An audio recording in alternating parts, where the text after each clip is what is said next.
Hello, and what I wanted to do today was discuss the Daily Fit Log.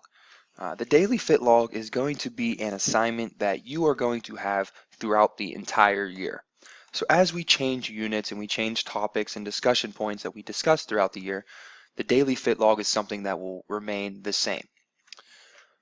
So what I wanted to do today was really talk about and discuss the Daily Fit Log and what you need to do and what is required of you, the student, and even a guardian to kind of watch out for them to do when it comes to the Daily Fit Log.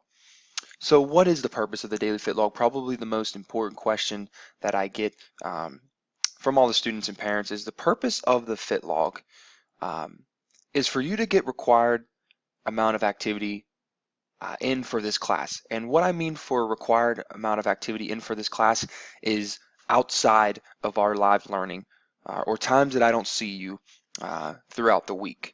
So the duration of the activity that you complete a day should be at least 60 minutes. This amount of time helps the individual maintain a healthy body weight and leads to positive effects on the body, such as strong bones, building muscle, etc.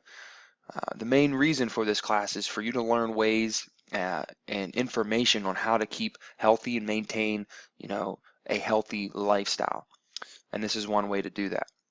I require from my class that you complete the daily fit log at least 3 times a week, but the most important is getting 180 minutes a week.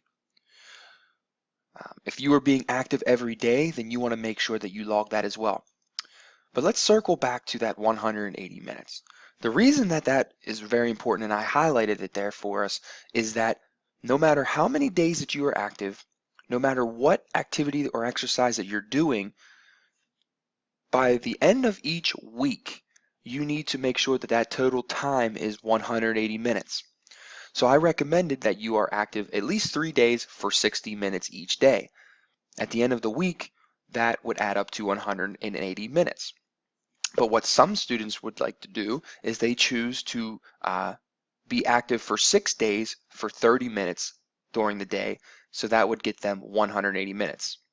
Or some students go to basketball practice or whatever that may be, and they get 2 hours during one practice. So they just log a couple of their practices throughout the week, and then they get their minimum of 180 minutes of requirement.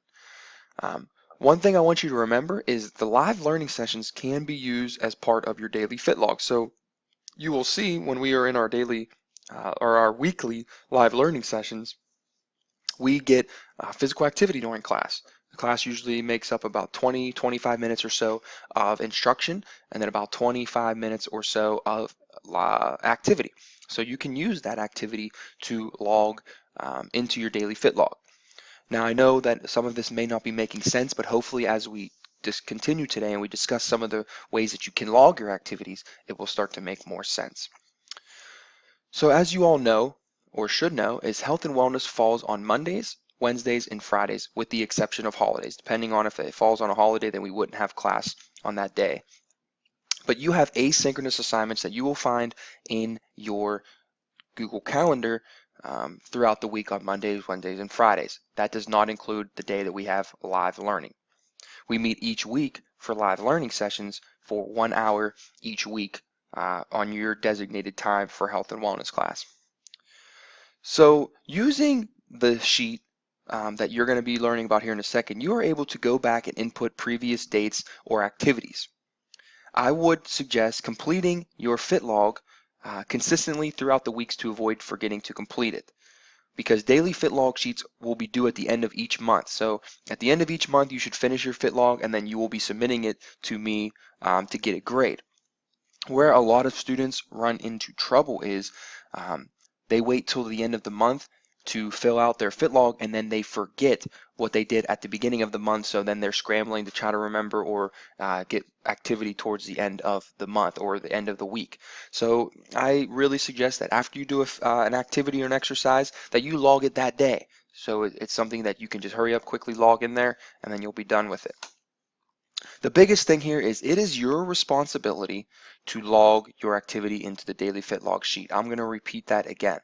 It is your responsibility to log your activity into the daily fit log sheet. This is an assignment that is going to really be solely based on you and making sure that you get it done.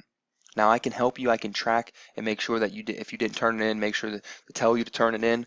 But this is something that, throughout the month, I'm not going to continue to, give you assignments on the fit log. You just have to make sure that you do that and complete it. The biggest thing to remember is if you need assistance in being organized, ask for help. Ask me, ask another teacher, ask a parent, okay? Ask an older sibling, ask someone, okay? If you are confused or you don't know after watching this video, call me or email me or ask somebody and we will get you the directions cleared up for you, okay? So to kind of review that first step here is you need to make sure that you're getting 180 minutes a week. So from the day you start, 7 days, that week you have time to get 180 minutes each week. Let's go over step 2 now. So the Daily Fit Log is a website. Okay, it's a fantastic program that we use here at PA Distance Learning. And again, it is called the Daily Fit Log. Now I have a date here beginning on September 26, 2015, you will start logging activities. Whichever day that you are starting with us here at PA Distance, whether that was at the beginning of the year, a couple months into the year, halfway through the year, whenever you start, your start date is here and you are required to start doing assignments and work, that is when you will begin to log your activities. So whenever you're watching this video, means that you're starting with us here and you're starting with health and wellness class. So your first day that you need to submit assignments, you are required to start logging activity. So there are a few ways that I give you to log your activity to make it easier for you. Okay, I take it upon myself to let you choose the way that you fill it out. So there's going to be 3 ways that I'm going to show you that you can pick to fill it out. You do not have to do all 3 of these. You can pick one that works out best for you. So the first one here is I'm going to click on it and you will see that this is a printout sheet. What you want to do once you open this up is print it out, okay? And then you print it out and you'll have the hard copy of the paper right in front of you.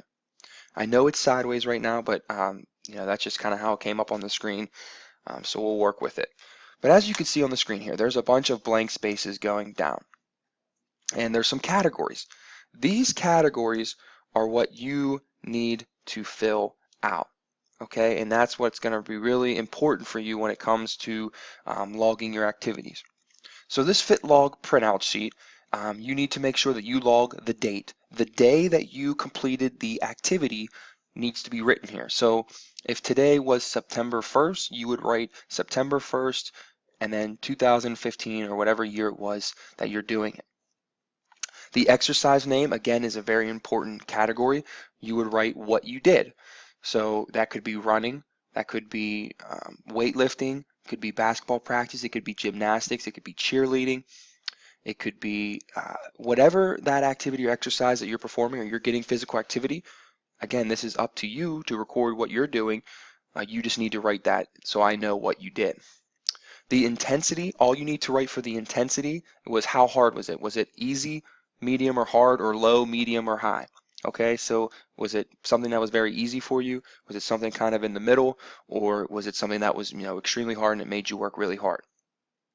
The fitness category, I'm not really interested in you having to fill this out. If you'd like to, you can put things like muscular endurance or flexibility in there, but you're not required to fill this row out.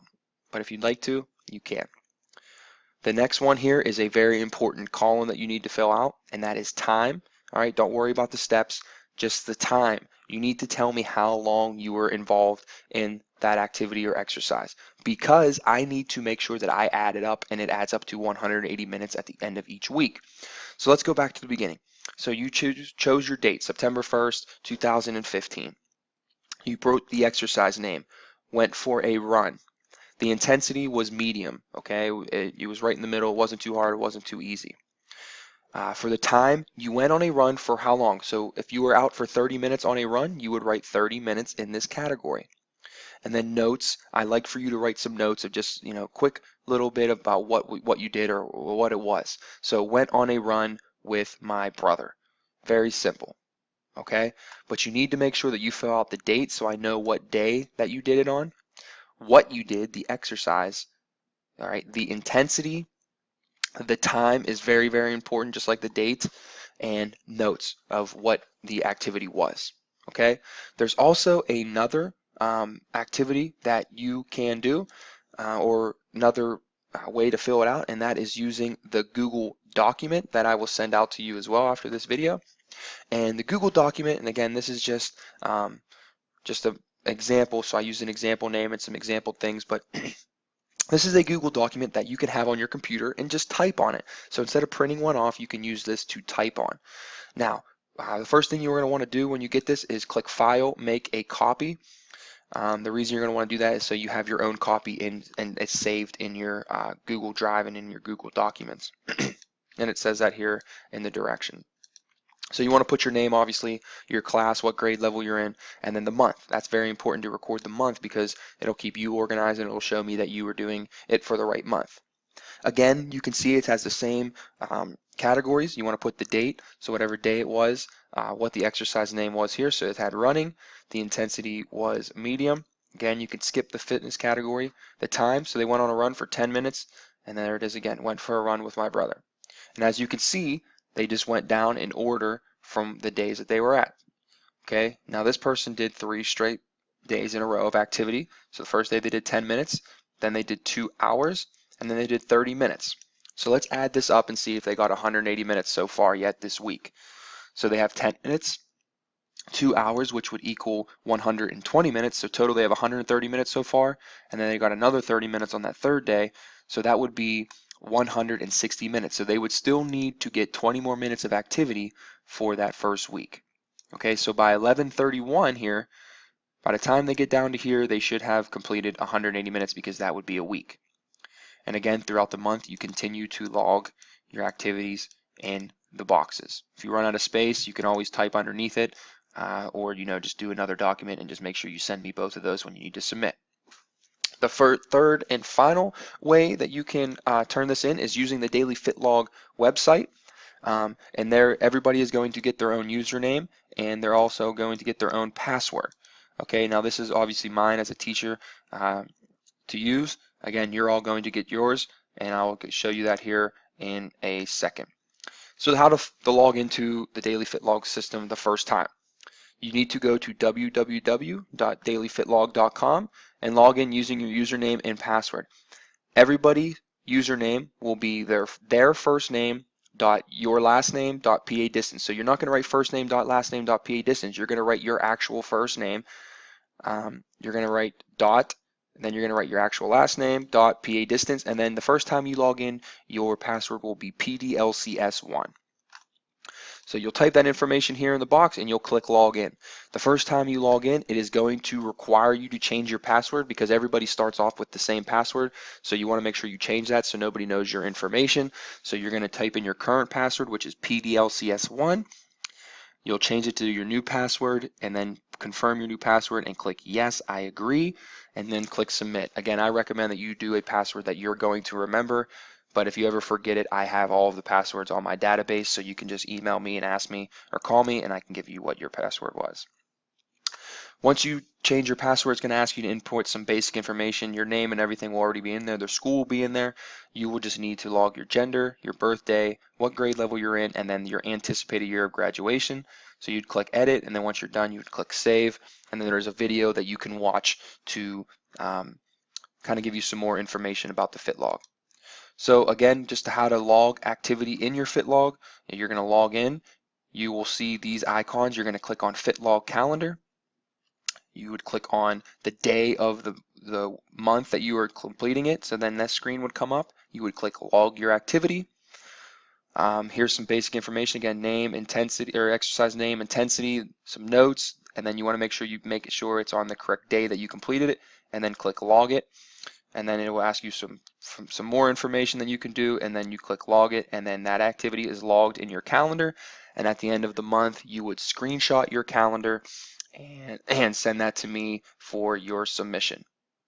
Okay, so just a quick background of it. You need to make sure that you turn in a FitLog at the end of each month, and you need to record 180 minutes each week. Thank you.